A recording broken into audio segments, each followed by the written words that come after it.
ಬೆಳಿಗ್ಗೆ ನಿದ್ದೆಯಿಂದ ಎದ್ದ ಕೂಡಲೇ ಈ ಕೆಲಸಗಳನ್ನು ಮಾಡಬಾರದು.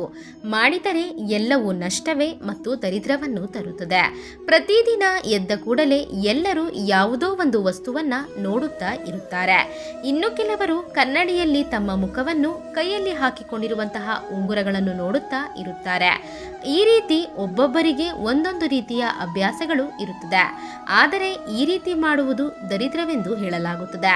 ಕೆಲವರು ಬೆಳಿಗ್ಗೆ ಎದ್ದ ಕೂಡಲೇ ತಲೆ ಬಾಚಿಕೊಂಡು ಮನೆ ಕೆಲಸಗಳನ್ನು ಪ್ರಾರಂಭಿಸುತ್ತಾರೆ. ಈ ರೀತಿ ಮಾಡುವುದರಿಂದ ದರಿದ್ರವನ್ನುವುದು ಬರುತ್ತದೆ. ಕೆಲವರಿಗೆ ಬೆಳಿಗ್ಗೆ ಎದ್ದ ಕೂಡಲೇ ಹಲ್ಲುಗಳನ್ನು ಶುಚಿ ಮಾಡಿಕೊಳ್ಳದೆ ಕಾಫಿ ಟೀಯನ್ನು ಕುಡಿಯುತ್ತಾ ಇರುತ್ತಾರೆ. ಹೀಗೆ ಮಾಡುವುದರಿಂದ ಅನಾರೋಗ್ಯ ಬರುತ್ತದೆ. ಹಾಗೇನೆ ತುಂಬ ಜನರು ಬೆಳಿಗ್ಗೆ ಸಮಯ ಹಲ್ಲುಗಳನ್ನು ಉಜ್ಜುತ್ತಾ ಆ ಕಡೆ ಈ ಕಡೆ ತಿರುಗುತ್ತಾ ಇರುತ್ತಾರೆ. ಹೀಗೆ ಮಾಡುವುದು ಒಳ್ಳೆಯದು ಅಲ್ಲ. ನಾವು ಹಲ್ಲನ್ನು ಶುಚಿಗೊಳಿಸುವುದು